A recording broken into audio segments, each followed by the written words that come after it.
கூட்டணி தொடர்பாக வதந்தி பரப்பப்படுகிறது என தேமுதிக தெரிவித்திருப்பது திமுகவை குறிப்பிட்டுதான் என்று தமிழக பாஜக தலைவர் தமிழிசை தெரிவித்துள்ளார்.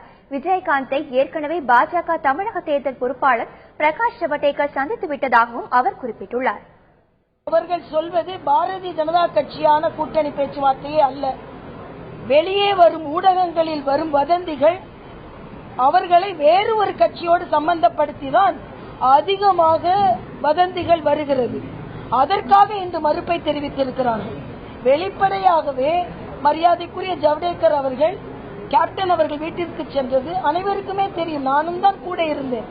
அதனால் அவர்கள் சந்திரகுமார் அவர்கள் இன்று சொல்லி இருப்பது வேறு ஒரு கட்சியோடு, இன்னும் சொல்ல போனால் திமுகவோடு அவர்கள் இதை பேசிவிட்டார்கள், அதை பேசிவிட்டார்கள், இந்த அளவிற்கு அது முடிவடைந்து விட்டது, இப்பொழுது அறிவிக்கப் போகிறார்கள் என்றெல்லாம் பேசுவதைத்தான் அவர்கள் இல்லை என்று சொல்லி இருக்கிறார்கள்.